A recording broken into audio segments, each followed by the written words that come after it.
Ooh. I think the police officer knows grappling and wrestling and a bit of punching, I would say. Whenever the bullies get a taste of their own medicine, I love it. I have heard about this guy. I have heard about this guy. This guy apparently smokes and drinks a lot, and he's a like chain smoker sort of.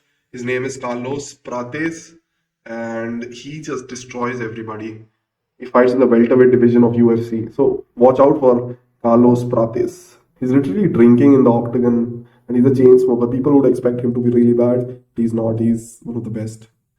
And one of the comments are saying, I knew binge drinking and chain smoking were the best ways for MMA. That's so funny. I'm really happy, and I actually worry about my opponent. I really hope she's okay. She's young and sorry. I heard about this girl. See, she's from China and she's a doctor, and her parents don't know that she's actually an MMA artist. And she's apparently fighting and destroying people, and she's literally saying, see, I'm very small. My eyesight is also bad, but I feel bad for my opponents because I know I will literally destroy them. That's the level of confidence I want to get at. My favorite fighter, one of the favorite fighters. And that was a new thing. And that new thing was, he's not going to hit you with 100% power. He's going to hit you with 50%. But he's going to hit you twice as much, and you're never going to get to breathe. And he's going to stay on top of you, and he's going to talk to you the whole time. So he's going to fuck with you psychologically. He's going to disrupt your breathing by constantly hitting you. And then once he realizes you're hurt, then he's digging you the body. Then he's putting it on you. And on top of that, black belt jiu-jitsu skills, really good wrestling takedown defense. People say that UFC robbed him from his prime. I exactly do not know what happened there. But I think Nick Diaz in UFC could have done something amazing. He was there, but he was not there during his entire prime. And he was just so good. He's one of the best trash talkers. He's one of the best strikers and good BJJ skills. So he was just destroying everybody. Imagine him beating Conor. I can imagine that happening 1,000 times. Although I think the division was different. But definitely Nick Diaz is better than Nate Diaz. That's so true. That's CBum and that's DC. CBum is the best bodybuilder out there.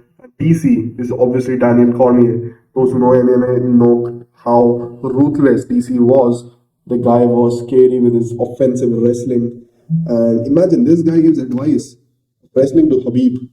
So just imagine the level at which he is.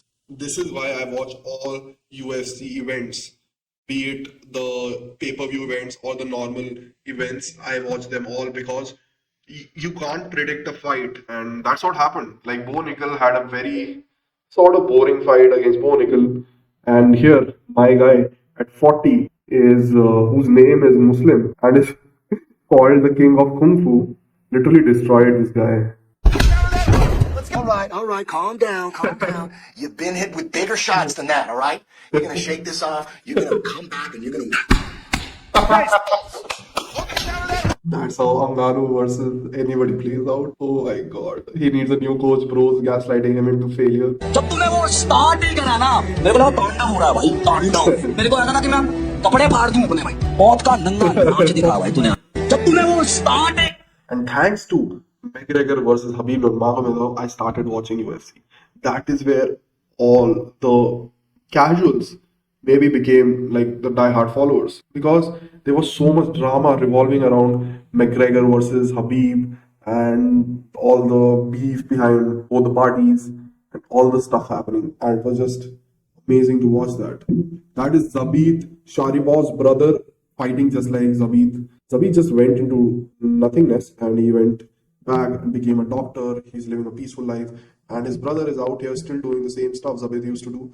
They're literally ninjas. Imagine the Tupuria brothers versus the Sharipov brothers. Quickly pull up the name of the gentleman you're fighting to make sure I don't pronounce it incorrectly. Anshul Jubli. You're making a UFC debut against him. How do I do? Do you know how to pronounce it? I think that's right. I think it's Anshul. Ooh, yep, that's an L. L with an L, yes. Sorry, bro. I don't have my glasses on. What do you make of that gentleman, and how did that fight come your way? How the fight come the way? We just got offered it. Didn't really expect it. We just, fight come through. We said yes straight away. How I feel about the fight, I think I'm going to be far too much for him. He seems like, according to his last fight, he doesn't like to get barked at. So this guy barked at him in the last round. He didn't like it. He got knocked out. So I'm going to do that from the get-go, I'm pretty sure. What type of dog are you going to bark like? Oh, maybe... So I feel like Killen Salkit, who is the next opponent of Anshul Jubli, and the fight will be in February, I think Killen Salkit might be underestimating Anshul a bit. He has already made his debut. He has already lost. The worst has happened. Now it's only up. And that's what I feel like will happen. I think Killen Sarkis might be in for a shock. I know Killen himself is really good as a striker. He's number 5th in Australasia, pound for pound MMA fighter. It's a difficult matchup for Anshul Jubli, definitely. But still, I feel like if Anshul wants, he can win this one. It is not achievable. Their goal needs to go back to the prelims. You think if Hamza was going against Paul Craig, he wouldn't have tried to wrestle him? He doesn't give a about his jiu-jitsu. I've only been striking for 2 years. Nobody gives a Bo. We're not your parents. You don't give a about your backstory. You care about the fight. Why even say that? It's such a stupid thing for him to say. Also, too, he's using words like, I had a dominant performance. Yeah, that wasn't dominant at all. He just had a few striking techniques that he was using over and over again, like the overhand body shot, and Bonigal can be boring, yes. But yes, he's not at the Hamza level, he's not at the other fighters level. Even at wrestling, I think Hamza destroys this guy. So he can go back to prelims. The world record for the most powerful punch. His punch is the equivalent to 96 horsepower, which is equal to getting hit by a Ford Escort going as fast as it can. And it's more powerful than a 12-pound sledgehammer swung full force from overhead. Holy shit. Imagine you miss 4 or 5 punches, then only 1 punch and you're knocked out.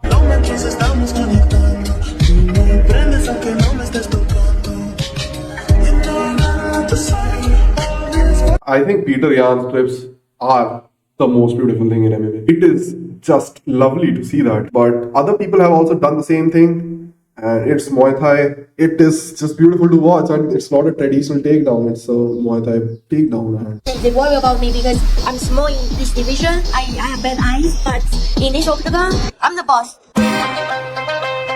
She's a doctor. My parents don't know that she does MMA. And she's out there destroying, killing, whatever you want to say, people. To us about Tony Ferguson. And he starts telling me, Volkanovski, how insane a person Tony Ferguson is. He's like, yeah, I used to train with him. The guy's really crazy. He hears voices in his head. And me and Volks are like looking at him and then looking at each other and we're like, how fucking insane does a human being need to be? How insane you have to be for Strickland to tell you that you are insane. Like, nobody in here can beat me in boxing. Nobody can beat me here in boxing. Damn, fight me. Say less.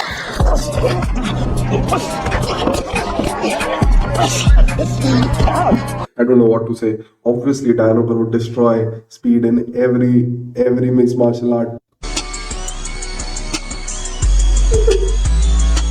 When she tells you to go raw but puts you in close guard during climax, damn, she won them babies. So this is the Ian Gary versus Shavkat Rakhmonov sparring 2 years back. And who would win this fight? I would not go ever against a wrestler. So Shavkat Rakhmonov, according to me. But does Ian Gary have a chance? He might just have a chance if he works on his wrestling skills, because the wrestling skills, you have to go to Dagestan. Ian, you might have to go to Dagestan next. What the hell, man? Are you not gonna copy Mr. Alex Pereira? Don't be a bad cheap copy. Like, it's like really cheap copy. It's the cheapest copy ever. My man is a chain smoker and he's still KOing all the people out there. Damn, and he's drinking whiskey neat. Is this Carlos Freitas? Is this that dude that smokes cigarettes? This dude smokes. He's been smoking since he was like 14 or something. But the most important thing is, like, he's nasty. He knows how to fuck people up. If I could save time in a bottle, the first thing that I'd like to do. Pre-fight ritual of smoking a cigarette before killing the other person. When she asks you if she is the most perfect thing I have ever seen, but I've witnessed round 4 of Pereira versus round 3 live. I don't know what had got into Alex Pereira in this fight, and he's just so good at kickboxing. You don't be a kickboxer with a kickboxing legend. को जीतने के बाद भी भारी नुकसान हो चुका है। जहां माइक टायसन को अपनी फाइट के 150 करोड़ और जेक पॉल को 320 करोड़ मिले, वहां नीरज भाई ने अपना 8.5 करोड़ का घर माइक टायसन पे बेट कर दिया था, जिसके बाद खुद की फाइट में तो This is all fake news. This is all scripted. Nothing like that happened. It's just a joke. क्या बोला भाई? Everybody in life's a hoe. I'm a hoe, you're a hoe, yeah, we're all hoes. But you have to have a pimp mindset. Because if you don't have a pimp mindset, you always fucking stay a hoe. Don't tell me you were saying all this to a kid. This guy is actually truly fascinating. And a guy called Chael Sonnen, he took me down, I was trying to get back to my feet, bang, he hits me with a proper good shot. And I swear to God, this is not a joke. Yeah. Momentarily, I was transported. I was in the middle of a field, on a bike, right? Riding through a field on a bike. Uncle Chael supremacy, as Uncle Chael is the best.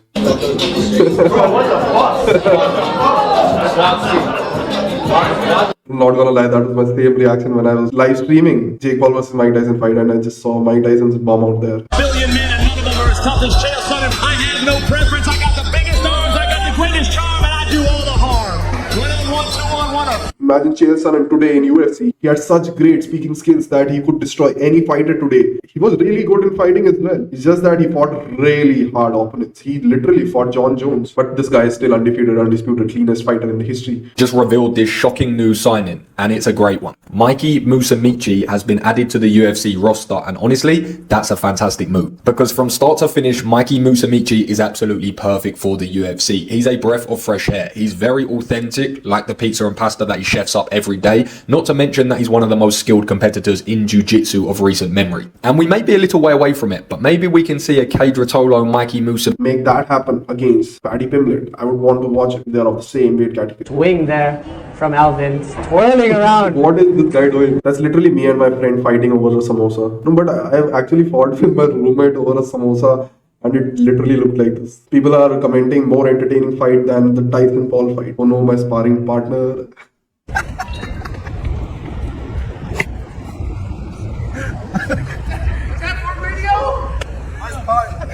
Sparring partner with I think that's why we love Alex Pereira. He's just funny. Sparring partner. We can't be serious, man. Sean Strickland is just out there falling off a scooter. It's so funny. It's so awesome when Alex Pereira says, "Oh no, my sparring partner." I mean, if your girlfriend's gay best friend just says "Sham" out of nowhere, guys, he just might not be as gay as you thought. Put my foot right here. Take the leg and just bring you up. Yeah, I think you're gonna do it fast. You want it fast, or you tell me what you want? I want it fast. All right, you tell me what you want. It just sounds so wrong. Oh, man. How you want me to pick you up? Aggressively. Ready? Start the way. 1, 2. Come on, Lark. I wanna try this, but damn, Mrs. Cormier making him sleep on the couch.